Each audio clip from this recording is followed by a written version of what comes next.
Do you like to read crime fiction?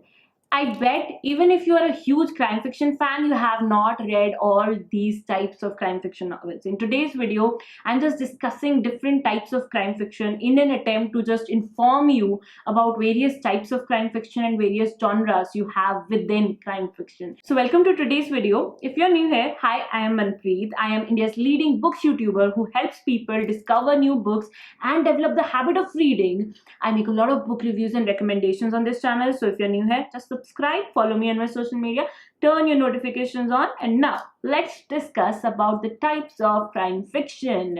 Crime fiction, the name is very obvious, books that are about crime and that are fiction. Okay, but which was the first crime fiction, or which is the earliest works of crime fiction? They actually appear in one of the earliest books known to us, that is 1001 Arabian Nights. This book is actually a collection of short stories, and 3 short stories from this 1001 Arabian Nights are crime fiction. There can be more because I have not read the 1001 Arabian Nights, but 3 of the stories are quite notable in the crime fiction genre. For example, one is The Three Apples, which is a whodunit. There is The Merchant and the Thief, which includes fictional detectives. And then there is also courtroom drama, The Hunchback's Tale. The modern crime fiction, now that begins with E.T.A. Hoffman's work.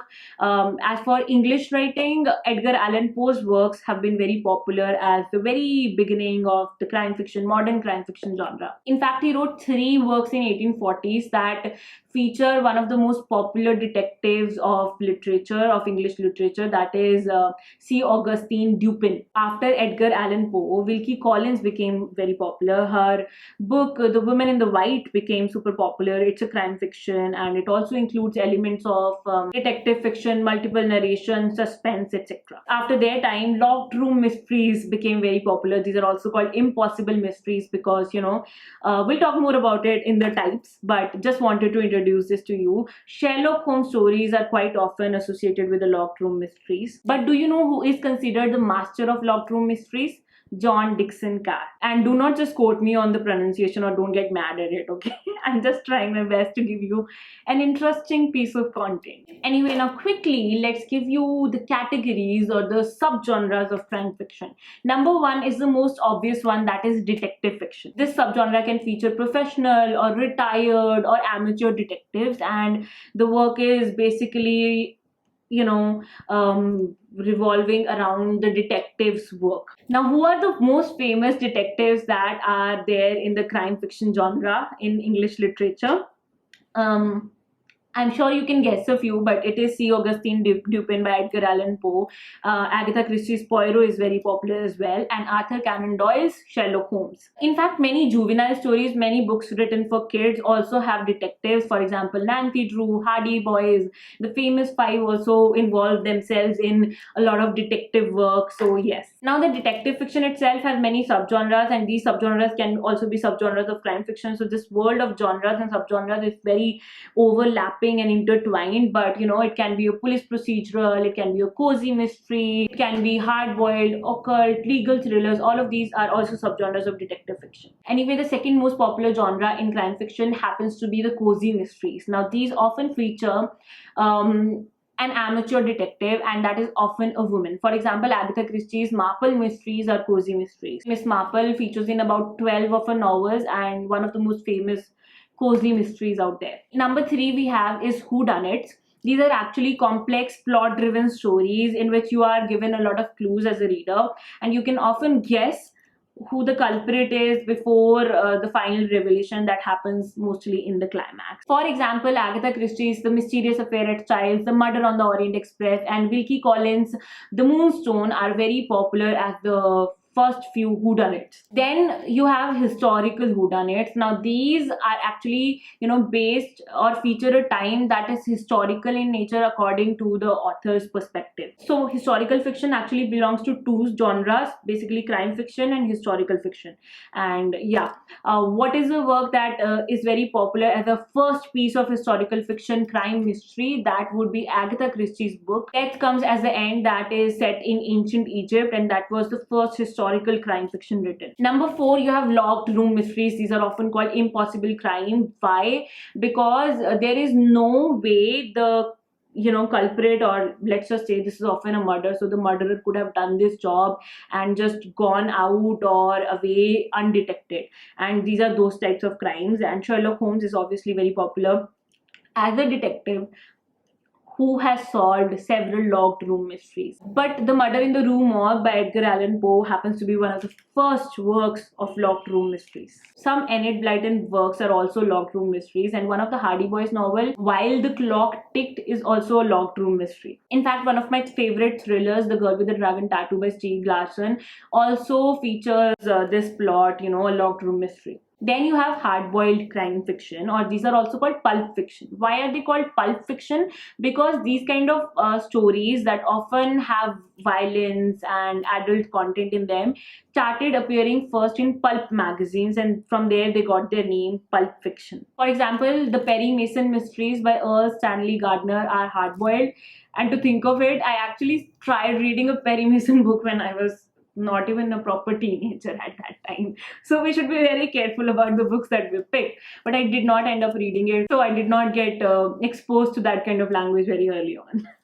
Anyway, next you have police procedurals. These are basically the books in which the focus is on the investigative procedure of the police officer. For example, The Moonstone by Wilkie Collins, and one of my favorite thrillers come police procedural novels happens to be The Prey series by John Sanford. That is also something you can try out. Number 7, you have forensic science. These kind of books actually focus on the forensic investigation part. For example, Case Carpenter novels by Patricia Cornwell. These are about 25 novels that are, pieces of forensic investigation crime fiction. Next, you have legal thrillers, and legal thrillers are mostly written by lawyers because they focus on the, legal proceedings or the investigation of a crime while keeping how this will go or pan out in the court proceedings.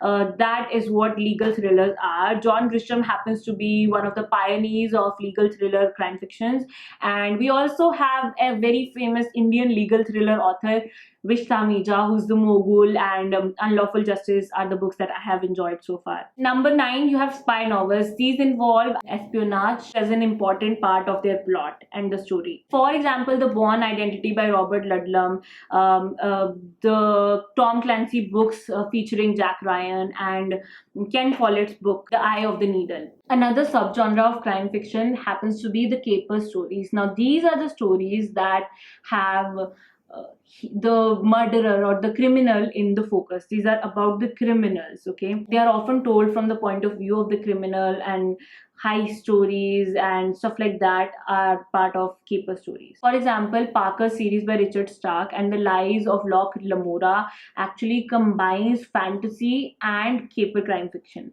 So that can be an interesting piece of work to try out. Now we are down to the last 3 types of crime fiction, last 3 subgenres. But if you're enjoying this video until now, do not forget to subscribe, okay? Please do subscribe and share this video with your friends who love crime fiction. They would love to see a video like this.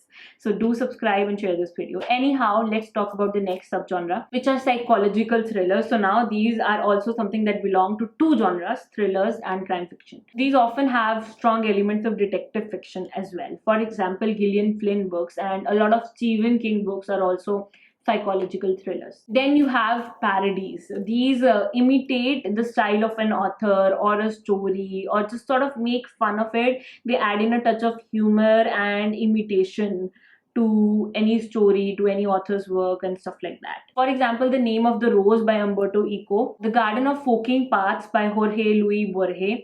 I hope I'm pronouncing the name correctly.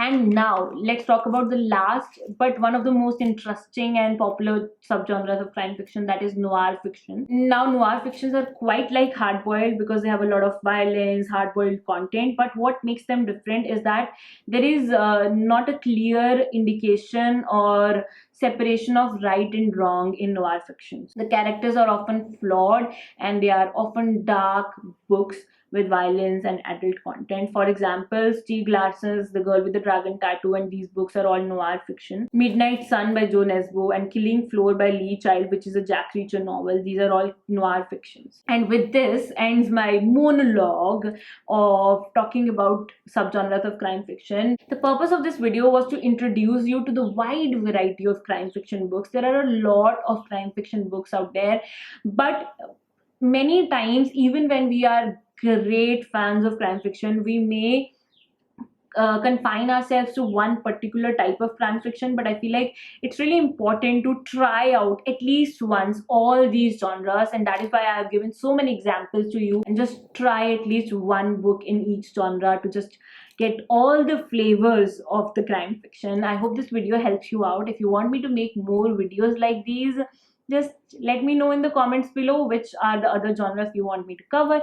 I'll definitely cover them. I have one more video where I've tried to explain genres that I have made a long time ago, so do check out that one as well if you're interested just in knowing more about book genres and just generally about books. Okay, thank you so much for watching this video. This is Manvi signing off. I'll be back with another video very soon.